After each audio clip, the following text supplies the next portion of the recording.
अच्छा, ऐसा धोखा हमारे साथ किया, भोगोगे तुम। ये जो निकलता है ना भोगोगे, ये अकाट्य होता है। क्योंकि किसी का भी हृदय, मान लो किसी भी जीव जंतु को आप कष्ट दें और उसका हृदय आह भर जाए, तो वो आह वज्र की लेख है, तुम्हें भोगना पड़ेगा। वो आह किसी की ना लेना जिंदगी।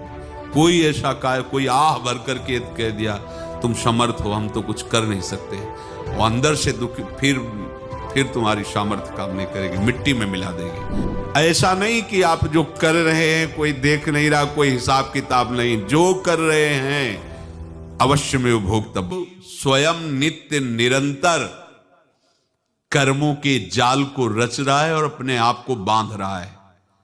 आपको मुक्त होना है, बंधना नहीं है।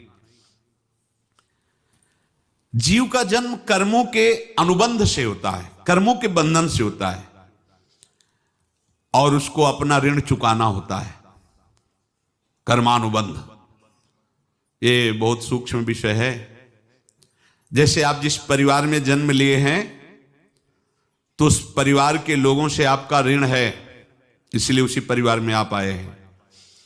और ऋणानुबंध उसको बिना चुकाए या बिना वसूल किए आप वहां से जाएंगे नहीं।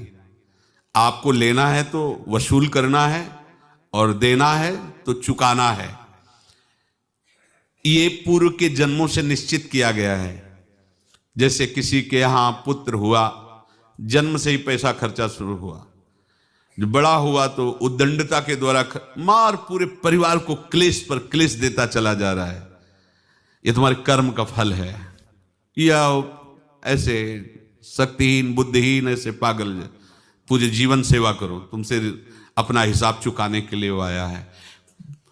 अब परिवार के जो सदस्य जुड़े आके, मतलब पत्नी आते ही पूरी हृदय में आनंद, परिवार में आनंद, और जीवन भर वो आनंद ही सुख देने के लिए उसका जन्म हुआ। वो अपना ऋणानुबंध मुक्त, और आते ही भयंकर क्लेश खड़ा कर दिया, बीच में दीवार और झगड़ा वैसा, फिर अतरे दिन मारपीट शुरू, कलह अशांति, पूरा जीवन नरक हिसाब करने आए।